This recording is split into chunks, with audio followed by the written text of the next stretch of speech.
Meron kayong pinatay na pagkarami-rami, libo ang pinatay ninyo. At isa lang ang inyong binuhay kapalit ng 2,000. Ito na nga yung online. Mr. Chair, that is baseless, I would tell you. I'm sorry, but I think the figures will show Who that... are you to say it's baseless? Mr. Chairman... Wait a minute. 2,000 na talagang given na yung numbers na sinasabi niya, exact numbers yan, 2,000 ang natanggalan ng hanap buhay. Am I right, Ms. Javier? Yes, Chair, you're correct. So meron kayong 2,000 na pinatay nyo. It is not... Let's Mr. wait a minute. Chairman, Pinatay nyo negosyo. Wait a minute. Let me finish and then let you talk.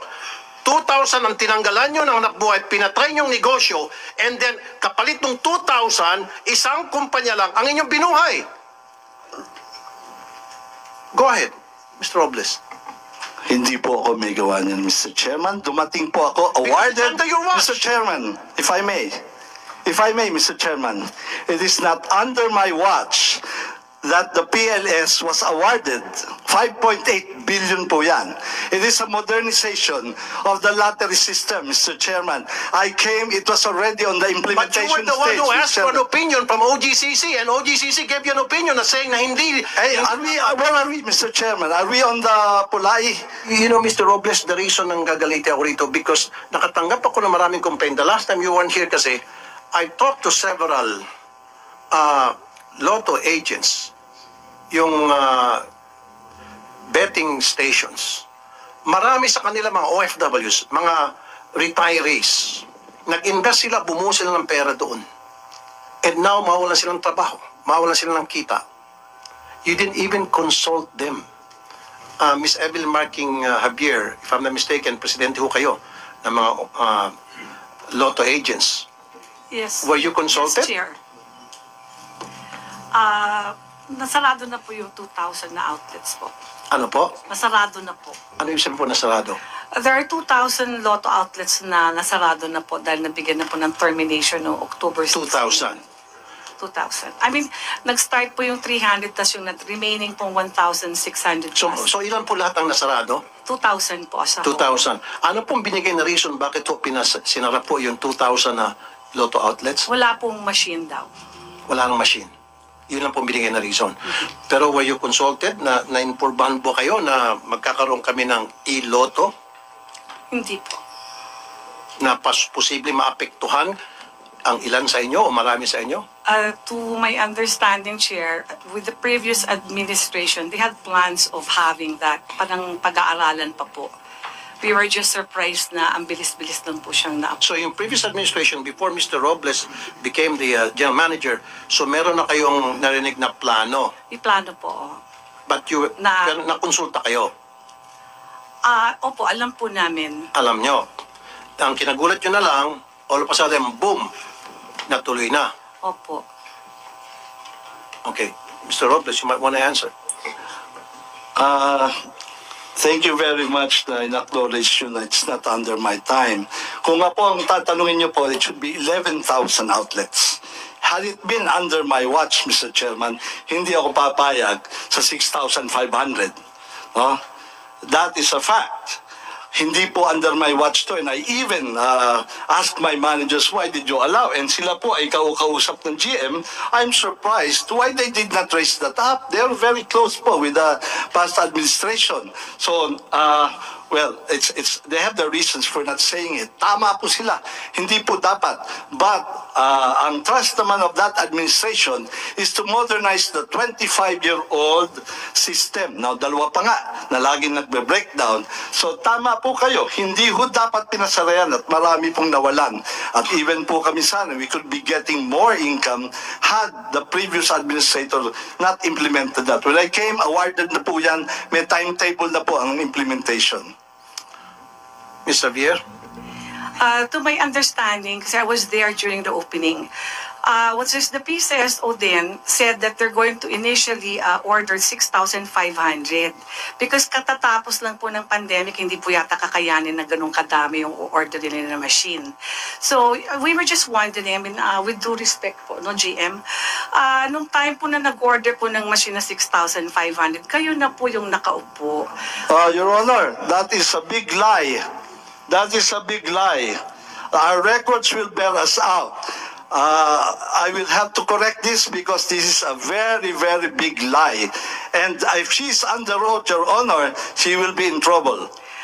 To my understanding po, I mean, okay, granting po na na sila yung nag-order niyan. Pero during your time, alam niyo po na maaapektuhan yung 2,000 na agent. Sana po, gumawa na lang din po kayo ng paraan na tulungan po kami na wag pong masarado yung 2,000 na yan. Kaya po, masama po yung loob ng mga lotto agents kasi parang dahil po dyan sa e-lotto, parang hindi yun na po tinulungan yung mga iba na makapagbukas po sila. Kasi dati ho, pre-termination lang, sumulat kayo, tapos ginawang termination, tapos nag-stoppage. From the stoppage itself po, dapat hindi na po kayo nag-issue mismo ng termination na kayo po yung nakapirma. Doon ho yung talagang alam na nila na talagang wala na pong aasahan. Kung stoppage po yan, kung mag-aantay po ng machine, sana hindi na lang po sila terminate. So ano nangyari po doon na Miss Xavier, doon sa 2,000 na Sarado na napasara? po sila lahat. Sarado na po lahat yung Yun nga po yung humihingi sila ng tulong sa akin na kung maaari po na mabigyan sila ng chance na makapagbukas ulit. Ang problema po, wala po talagang available na machine. Pero open naman po nang mag-apply ulit. Pero ang problema po, mag-aantay nga po sila kung kung kailan po magmamachine. Pero to my understanding, hindi pa po yata nag-uumpisa yung procurement or sinasabi po ng mga branch managers na magkakaroon po. Saka before po, umasa po yung mga ibang mga agents po na hanggat wala pa pong machine, yung po ng mga lumang machine namin na ginamit dito sa Luzon, ang ipapagamit. Ang alam ko po, parang dati pumayag nga po na yun ang gamitin. Hindi po namin alam kung anong nangyari, kung bakit. Kasi kung I already approached also po the OGCC, that's why I was late last time in coming here. Nakiusap po ako doon kay Attorney Quevedo na kung pwede pong i-extend po yung ELA para po hindi na muna ho sila magsarado at pagbibigyan sila hanggat 4 months. Ang pakiusap lang niya po sa akin na i-inform ko daw po si GM na mag-apela lang para magkaroon po ng time na wag sila munang masarado kasi naaawa. So you're not sila. granted your request for an appeal?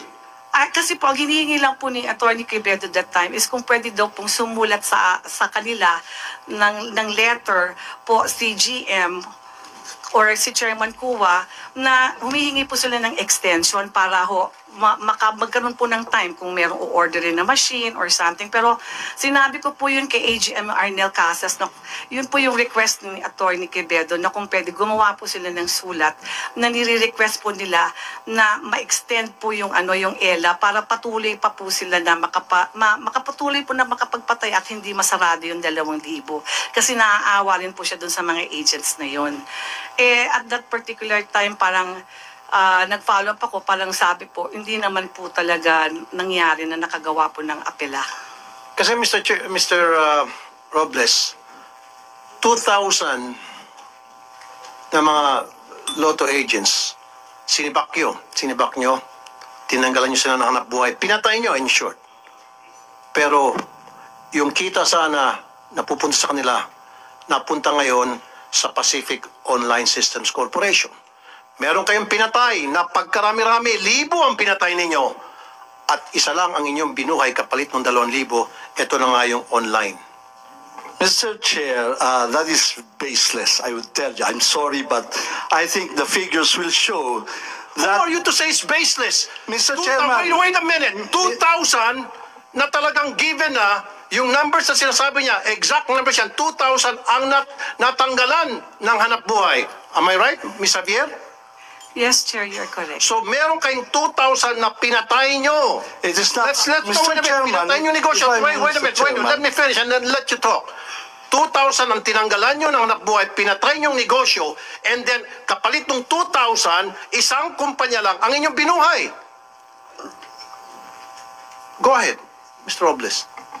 Hindi po ako may gawa niyan, Mr. Chairman. Dumating po ako awarded... under your watch. Mr. Chairman, if I may, Mr. Chairman, it is not under my watch that the PLS was awarded.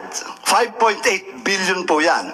It is a modernization of the lottery system, Mr. Chairman. it was already on the But you implementation were the one stage, who Mr. asked for an Chairman. opinion from OGCC, and OGCC gave you an opinion na saying na hindi... Hey, where are we, Mr. Chairman? Are we on the Pulai? Yes, later na yung pula. Mr. Robles, dalawa ditong issue eh. Una, nung nagkaroon itong Pacific Online Systems Corporation, pinatay ang 2,000 mga lotto agents. Pangalawa, nung humingi kayo ng opinion sa OGCC at sinabihan kayo ng OGCC ng opinion na kailangan humingi kayo ng permiso sa Office of the President and yet you did not.